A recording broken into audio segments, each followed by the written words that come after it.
Blessings be with you all. Ladies and gentlemen, I will read out the political agreement that will be signed immediately after being read out to you. In the name of Allah, the Almighty, the Merciful, political agreement. As we have felt the hovering danger over our country and the threats to the transitional period, and in the wake of the continued conflict among the political forces undermining our country's unity and stability, and since all the initiatives have failed to address the recent political impasse, which led the Armed Forces Chief Commander to take certain measures on the 25th of October last. And considering that the political crisis requires a great deal of wisdom and sense of patriotic responsibilities, therefore, both the parties to this document have pledged to work together to restore the democratic course and to serve the country's national interest, and also to avoid plunging into the unknown or harming the country's unity, peace, or security, and in order to complete the transitional period until we reach an elected civil government, which cannot be achieved in the absence of harmony among all the political forces, the youth, women, resistance committees, the nomad, the displaced, and the refugees. And in order to exit the current political crisis, and on the basis of the resolution made by the Armed Forces Chief Commander, it is agreed upon the following. It is agreed and emphasized that the 2019 constitutional document, as amended in 2020, shall form the basis for completing the transitional period, taking into consideration the special status of the eastern part of the Sudan, which should be addressed within a national context to maintain our territorial integrity and ensure peace and security satisfactory to fellow Sudanese in the east. Second, the said constitutional document shall be amended under mutual agreement to ensure the inclusion of all the parties with the exception of the former ruling party, the National Congress. Third, the existing civil-military power sharing during the current transitional period is a linchpin to Sudan's security and stability. Such partnership should be maintained under strict commitment to forming a civil technocratic government. Fourth, the Interim Sovereignty Council shall continue to oversee the transition as envisaged under Article 8 of the constitutional document without intervention in the executive process. Fifth, power shall be transferred as scheduled to an elected civilian government. Sixth, the transitional period shall be governed by a political declaration defining the manner of power sharing and partnership among all the parties, the military, civil forces, provincial administrations, the youth, women, revolutionaries, and the religious dignitaries. Seventh, the recent incident that took place during protests, including death and injuries of both military and civilians, should be under investigations, and all found guilty should be brought to justice and tried before courts. Eighth, the Juba Agreement for Peace shall be put into force and all the non-signatory parties shall join. Ninth, to speed up reinstating the state institutions by way of forming the Legislative Council, the Constitutional Court, and also appointing the Chief Justice and Chief Prosecutor. Other institutions shall be formed or reinstated immediately within specific time limits. 10th, a national dialogue, inclusive and transparent, shall be initiated encompassing all the political, societal, and revolutionary forces as a step towards forming the Constitutional Conference. 11th, it is agreed upon the necessity to restructure the committee responsible for disbanding and eliminating the remnants of the former regime, and the relevant professionals and experts be brought forward to enable such committee to perform effectively and justly, and to have its decisions reviewed and appealed in accordance with the law. 12. All political detainees shall be released. 13. Efforts shall be exerted towards forming a one uniform and unified national army. 14th, by way of signing this political agreement, the decision made by the Chief Commander of the Armed Forces relieving the interim Prime Minister from office shall be reversed. Signed by General Abdel Fattah al-Burhan, Chairman of the Sovereignty Council, and Dr. Abdalla Hamdok, the interim Prime Minister. The document ends, and now it's time for signing ceremony.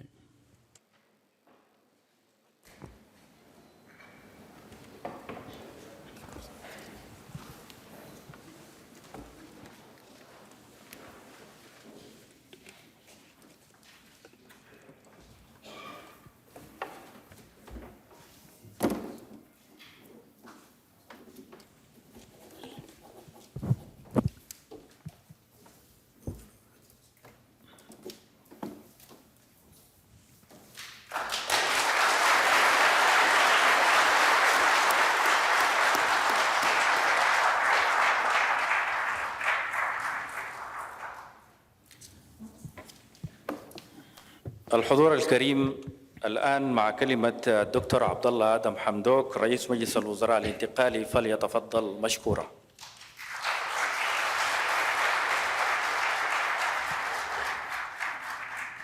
Ladies and gentlemen, now we give the floor to Dr. Abdalla Hamdok, the interim Prime Minister. مجلس السيادة الانتقالي، سيد نائب رئيس المجلس، أعضاء المجلس، قيادات العمل التنفيذي والشعبي والسياسي، الحضور الكريم، In the name of Allah, the Almighty, the Merciful, Chairman of the Sovereignty Council, the Deputy Chairman, members of the Council, leaders of the executive, popular and political forces, ladies and gentlemen, may God's peace and blessings be upon you all. Glory and mercy to the fallen martyrs, the martyrs of the revolution, who made this moment possible. I should begin saying that our country, the Sudan, is guarded and preserved by restoring our country back on course. The most glorious moment following that of the independence was then when we came together, united in October 1964, April 1985, and December 2018, when I then accepted the designation as an interim Prime Minister. I realized that the road was not strewn with roses. It would be a daunting task, fraught by risks and dangers. However, by joining hands, we can all reach a peaceful shore. We can all prevent our country from plunging into the unknown. We should all come together to let the people decide who will take and hold the reins of power. Signing this framework political agreement will open doors to address all the pending issues of the transitional period over the past 2 years. And under this partnership, we have managed to achieve a lot. We brought back Sudan within the international community, lifted its name from the terrorist blacklist, and many other achievements. However, we still have many challenges laying ahead. But by our unity and strong will, we can march forward. As I sign this document, I am guided by 4 basic principles. 1, we must put an end to bloodshed. I know our people are capable of sacrificing. However, each drop of blood is precious. Let's put an end to the bloodbath, and let's spare each and every drop of blood. This agreement will break the tension and take us through the bottleneck. We will restore the democratic course until we achieve permanent and lasting democracy. Also, this document paves the way for all of us to maintain and preserve the achievements we had over the past 2 years, whether in peace or in economy. This is a very important point to bear in mind. Third, this agreement will fortify our efforts towards a civil democratic transformation.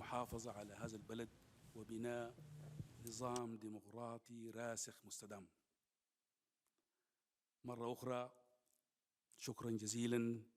أنا متأكد هذا الإنجاز تم نتيجة لعمل ظل متواصل في خلال ال3-4 أسابيع الماضية من الحاربين على هذا الوطن ومن الأصدقاء والأشقاء know that there are many honest men within our neighborhood and within the regional and international community. We thank all those who lent a helping hand, and we are prepared to work together to march forward. Thank you once again, and may God's peace and blessings be upon you all. Now, we give the floor to General Abdel Fattah al-Burhan Abdurrahman, the Chairman of the Sovereignty Council and the Chief Commander of the Armed Forces.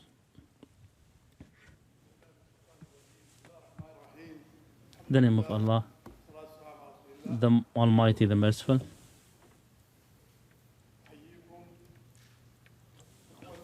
I salute you, my fellow countrymen, in each and every corner of the country. You deserve all appreciation. You set examples of sacrifice and fortitude. I salute you as you honor your revolution. I salute you as you defend your revolution. And this moment represents a clear defense of the revolution. We salute all who have made efforts for preserving this moment. And also, we extend all appreciation to all our brothers and friends who stood by our side since the beginning of this political crisis. It has been long, and today we believe by signing this political document, we are paving the way for a true democratic transitional period, as pictured by ourselves and by the people, and as what you envisaged at the beginning of April 2019. We thank all the Sudanese people and all the efforts and sacrifices made by our fellow Sudanese. We are adamant to remain united, remain harmonious, and it is our customs to have our own differences resolved amongst ourselves. I also extend all thanks and appreciation to those who have been exerting maximum efforts following October 25th. They have been working day and night to have this crisis resolved. Many of our friends were acting as intermediary and exerting all maximum efforts, including Dr. Hamdok himself. The political impasse that was in the past made it necessary for me to take action on the transition and take the actions I had taken in the past. Once again, I extend all thanks to Dr. Abdalla Hamdok. He has always the subject of our confidence and respect. Meanwhile, we are aware of all the sacrifices made by all the Sudanese people, and in order to end and preserve any drop of blood, we will continue to work towards preserving the transitional period until all your dreams of democracy, peace, and justice are achieved. We, over the past 5 or 6 days, a group among ourselves have been maximum efforts, including our brother Abdalla Hamdok, who has done all in his power, together with his brothers. All the credit goes to them for reaching this agreement, and we believe that this will pave the way for a totally and complete transitional period. We and no party will be excluding, with the exception of the former ruling party, the National Congress. We will give the floor and room to all the political forces to take part in the process. And once again, I extend all thanks and appreciation to my fellow Sudanese and pray to God Almighty to accept in His mercy the fallen martyrs. And I pray, finally, that God will guide our steps forward to march forward until we reach a transparent, democratic election and peacefully and safely cross towards total civilian government and total democracy. Thank you to all behind this, namely Dr. Abdalla Hamdok, who was not far from us. He has been close, he has been patient with us, and with him we have reached to this moment. Thank you to you all.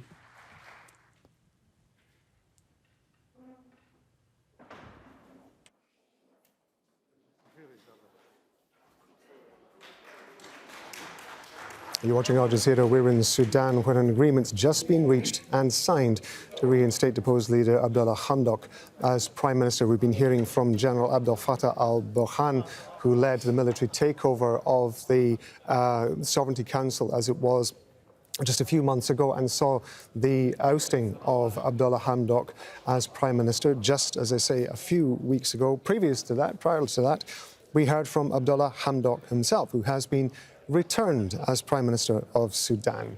I want to bring in Marwan Bushara, who is our senior political analyst. Marwan, you've been following the story for a long time. Let's just talk about what the two gentlemen were saying there, first of all. What stood out for you? Well, first of all, there are no prepared remarks. I mean, a lot of it seems to be improvised in a way. Two, the importance of the event is the event itself. Nothing that was said was that important. It seems to me what was not said is more important than what was said, which is how did we get here? It seems like both leaders wanted at every cost to avoid talking about what just went down the last few weeks.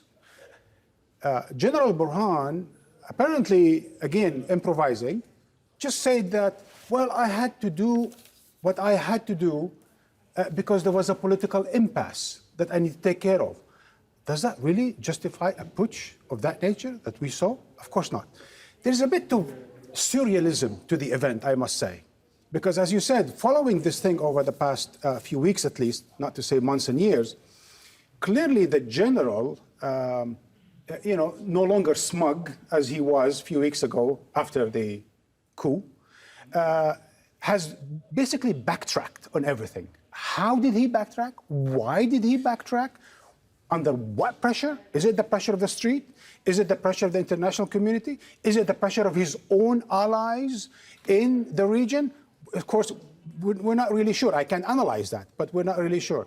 So clearly, both leaders wanted to move forward. So Prime Minister Hamdok, and I was a bit surprised by his light remarks about what has gone down, and basically saying, look, let's move forward, let's end the bloodshed. I think, of course, that's a very responsible statement from the Prime Minister.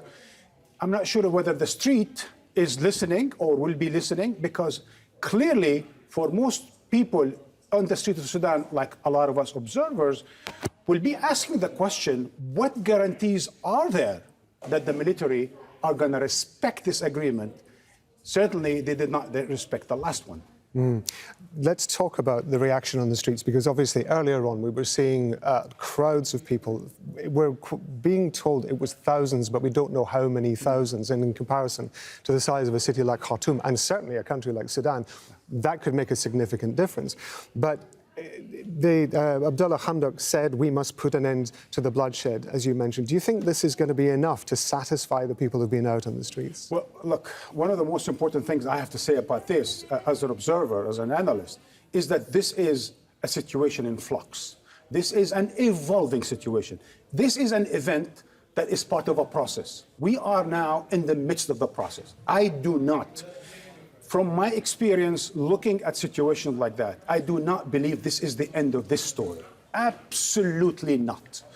So clearly, the Prime Minister, maybe he got some assurances from somewhere, whether it is from Washington, Paris, Cairo, or I don't know where, that you need to start moving forward. And as we move forward, we try to figure out what to do. Because I think it was I can't remember exactly which point is it, but I think it was probably point 6 or 7 that said something about that we're going to be looking at the transition as we move forward. So this is definitely going to be an evolving situation depending on the balance of power. And in this sense, straight to your question, the street is going to have a lot of weight. And clearly the street had a lot of influence over the last few weeks. The bloodshed did not come from the street, of course. The bloodshed mostly come from the security forces. One of the most incredible things about what happened in Sudan over the past 2 years is that this has been, in its essence, a peaceful revolution. What we saw in 2019 and in 2020, and what we've seen just the last few days, are Sudanese basically going out with their own bare bodies, trying to protect their achievement, their revolution. And the military was basically square. So once again, I would say the following.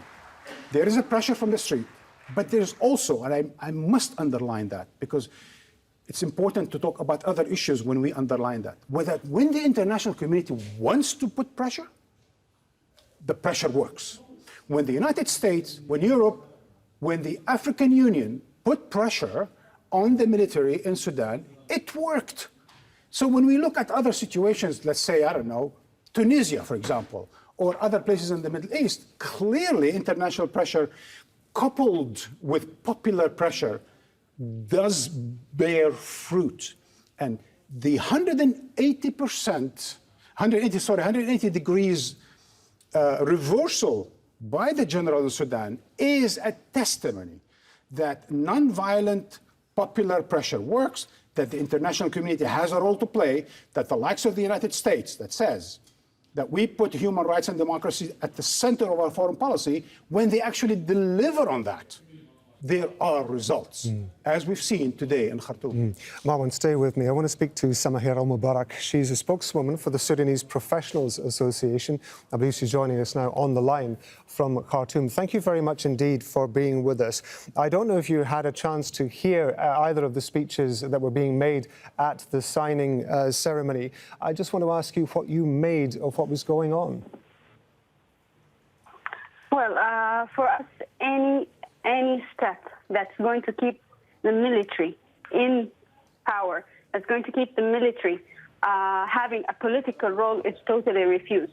Sudanese people have been out on the streets stating that we want the military back in the barracks. This is what we have been saying since October the 25th. It's the voice of the people that's going to make the difference.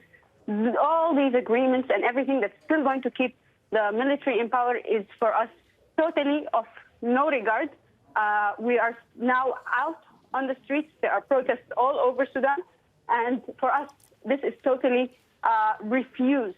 This is not going to put an end to bloodshed, because if it would have put an end to bloodshed, it would have done that in August 2019. The bloodshed after August 2019 proved that the military is not to be trusted for the security or the lives of the Sudanese people. For us, we stated it clear, we want the military out of the political life in Sudan. We will not recognize and we will not deal. And all the negotiations and what has resulted out of it for us is absolutely of no regard. If the military does not step down in the way that you would like, if this is the situation in Sudan going forward, what would you want to see from the Transitional Council as it is at the moment, with Abdalla Hamdok as Prime Minister, with the General Abdel Fattah al-Burhan at its head? What would you want to see from them as, if you like, a gesture of good faith and indication that they are prepared to try to move this situation forward? For us, there is no gesture of good faith after the bloodshed. This is what's done is done. We want the lives of the 40 martyrs that have died in the past months to come back. Can they offer that? This is a gesture of good faith. Why the coup from the beginning if we're going to go back to where we stopped, to the partnership? For us now, it's high time that we move on to complete civilian rule in Sudan. If they want to give us a gesture of good faith, give us back the lives of the 40 martyrs that we've lost in the past 20 days. Give us back the health of the injured and all what we have gone through in the past month. This military coup and this combination that we have seen is a failed combination. It's not to be trusted. We do not want the military in the political life in Sudan anymore. This partnership for us is done. It's just collapsed, totally collapsed, and there's no way of reforming it. There is obviously going to be a period during which people are going to be waiting to see what the next move of this Transitional Council as it exists at the moment will be. How long do you think people in Sudan are prepared to wait before their patience runs out? Well, this revolution has been ongoing for the past 3 years. I think we have a lot of patience, and we have a lot of patience and will. Our will is beyond that we go back right now, and there's too much bloodshed that has taken place for us to step back now. It's not that simple. And apart from that, we have deemed this entire coup and whatever has resulted out of it illegitimate for us. At the end of the day, it's what the people of Sudan want.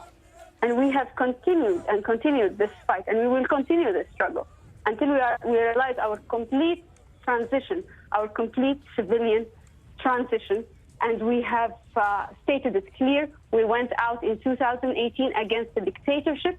For us, all the signs that we have seen in the past month, in the past 20 plus days, have shown that there is no way that we can trust the military to be part of the power again. We cannot trust the military to not retaliate on the activists, on the political leaders. It's for us a matter of being or not being anymore. And I believe, and we have proven that we are willing to go long, however long it takes. Setbacks, we've always come back. And we're very diligent and we're very determined that we want this transformation to take place. And we want this transformation to take out all militarization of the political and civil life in Sudan out of the picture. This is the only way that we can transform into a complete democracy, is by washing out the military. We've given the military enough time to step back. It came to the table with the fact that it's going to provide security. It failed at that. It came to the table with the fact that it's going to be a guard of the transition, and it failed twice in doing that. It failed in the massacre of June 3rd in 2019, and again it failed on October the 25th in 2021. There is no third chance. We know that enough is enough. I was talking to Al Jazeera senior political analyst Marwan Bashara. He was describing in his assessment that this had been, to all intents and purposes, a peaceful revolution. It had been a series of peaceful protests. What violence there had been, he said, had come from the side of the military. If the people on the streets are not getting what they want from this structure of this transitional council, how far do you think people are prepared to go to change things? The most unique thing about the movement in Sudan is that it's peaceful. The most we have come to a realization that this theme of peaceful protest, of peaceful demonstration, however long it takes, is where we all win at the end.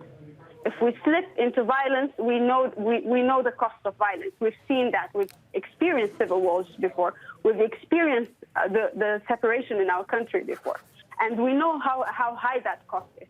And that's why we know that despite the violence coming from the military side and from the security side, the different security forces in power, yet we know that the cost of peaceful demonstrations is much lower than slipping into violence.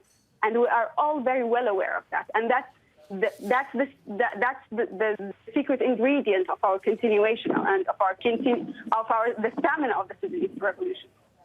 Samahir al-Mubarak, we appreciate you joining us on Al Jazeera. Ma'am, thank you very much indeed for your time.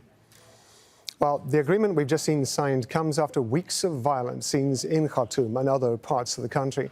Sudan's military and civilian leaders had been sharing power since longtime leader Omar al-Bashir was removed from office in 2019. But in the months that followed, both sides blamed each other for slow reforms, a worsening economic crisis and corruption that's led to big divisions in the transitional government. The situation got worse last month after General Abdel Fattah al-Burhan dissolved the interim government and detained civilian leaders. Now, in the past few minutes, the newly reinstated Prime Minister, Abdalla Hamdok, spoke at the presidential palace on ways to take the country forward. When I first accepted the designation as interim Prime Minister, I realised the road was not strewn with roses. It would be a daunting task brought by risks and danger. However, by joining hands, we can all reach a peaceful place. We can all prevent our country from plunging into the unknown. We should all come together to let these people decide who will take and hold the reins of power. OK, I want to bring in Al Jazeera senior political analyst again, Marwan Bashara. He's been with us on set through all of this. We heard Samahir al-Mubarak saying that really the only solution is one that allows us to all win in the end. But given the circumstances, given what we're hearing, that seems like a long way off.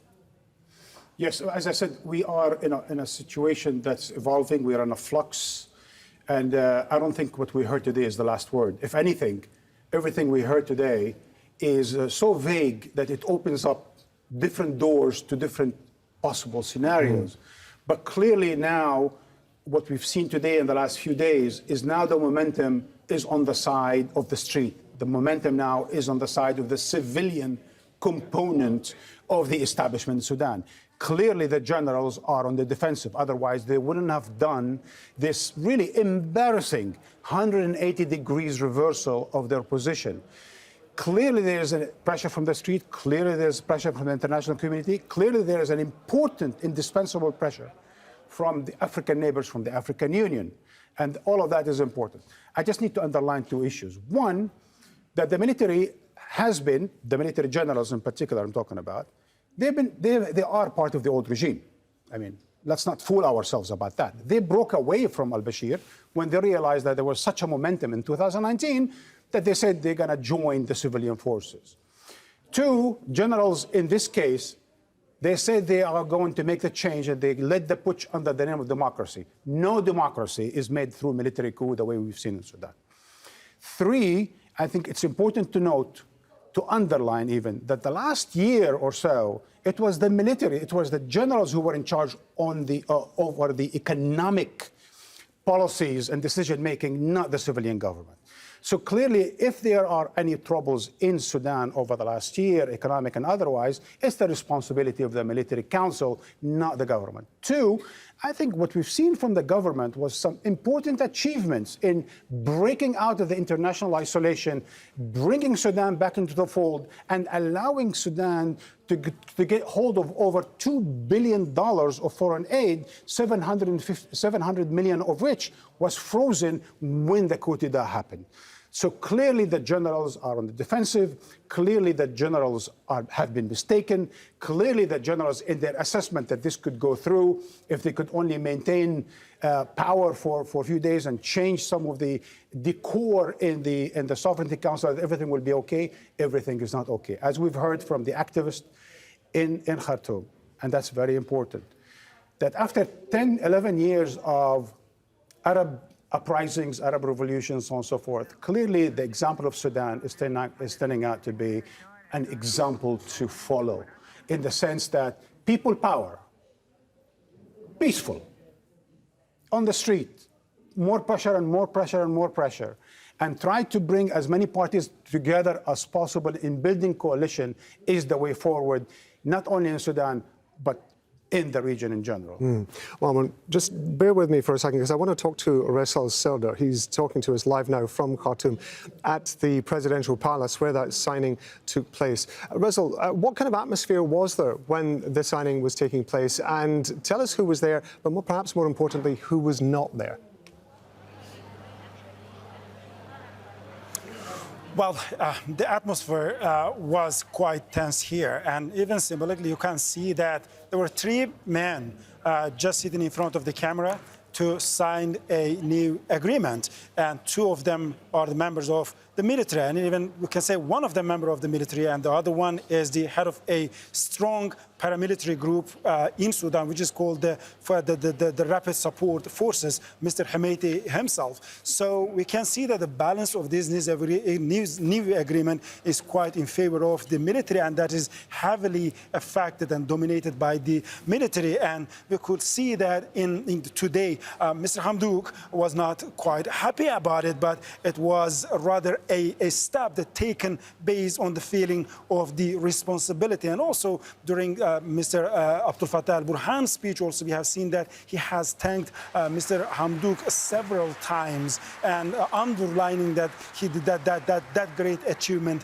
has been made through the negotiations and also based on Mr. Hamdok's goodwill. However, here there are lots of uncertainties. The people that we are talking to here, the people who are close to Mr. Abdalla Hamdok and also even to the Sovereignty Council, they say that there are several uncertainties in this agreement. We can see that the constitutional declaration is still going to be the base for the transitional period. However, the constitutional declaration that has been signed is going to be amended also under the mutual agreement for the inclusion of all parties. We do not know what are going to be the points of this new agreement, and the power sharing between the army and the civilians is still the backbone of this agreement, and the Sovereignty Council is still going to be in charge of overseeing all of the decisions during this transitional period, which gives a tremendous amount of power to the army over the government of technocrats led by Abdalla Hamdok. And also the power shall be, it says that the power shall be transferred to a civilian government as scheduled, but however, it's not clear what is going to be the schedule, what's going to be the date of a fair and free election. For now, in a previous interview that I had conducted with Mr. Abdel Fattah al-Burhan, he said that the election is going to be taking place in 2023. However, in this new agreement, the date is not specified. And also, a new political declaration is going to be defined and announced later, and that is going to define the manners of power sharing and the partnership of all of the parties. So that's also still not clear. And the political detainees are going to be released. That is one thing that is clear and all parties are agreeing on, and that was one of the main conditions of the international community from the USA, European Union, and the United Nations as well. The Juba Peace Agreement is going to be in place, and also be implemented. The Legislative Council and the formation of the Constitutional Court is one of the items among the agreement. The lack of a constitutional court in the country is regarded as one of the failure of the previous government, and that is quite important because the country now officially doesn't have any constitutional court. And all-inclusive dialogue that is going to be initiated to encompassing all the political and societal forces is a message definitely to the streets, because as of now, as this agreement is signed, we can see that people are still protesting. While getting into the presidential palace, when the security forces let us to get in the presidential palace, we could see that thousands of people are in front of the presidential palace and chanting and saying they reject this agreement. And even many of them were saying that they feel that Abdalla Hamdok is betraying them. We do not know whether this agreement is going to ease the tension in the street, de-escalate the situation in the country or not. But as of now, there are still protests, and police are using tear gas and shooting in the air to disperse them, to remove them from the streets, particularly in front of the presidential palace. And also another important item of this agreement is the investigation that shall be initiated on the recent deaths and injuries. That's also one of the main conditions of the international community, to investigate the deaths and the killings that have been realized through the last protests during these violent confrontations. And Mr. Hamdok also has been very much clear on that the bloodshed in Sudan must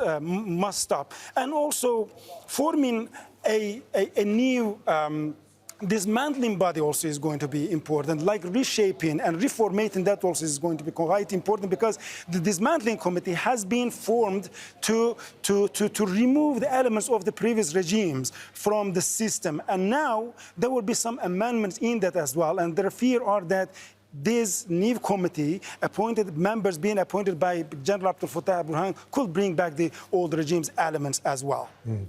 Russell, obviously a very complicated set of agreements. We're going to have to wait to see how that pans out over the coming weeks and months. For now, Russell Serdar in Khartoum, thank you very much indeed. I want to go to Khalil Khayar. She's the managing partner of the think tank Insight Strategy Partners. She's joining us by Skype from Khartoum. We've been talking to her throughout this process. Given what we have heard in the signing of the agreement, is there anything there at all that gives you any optimism?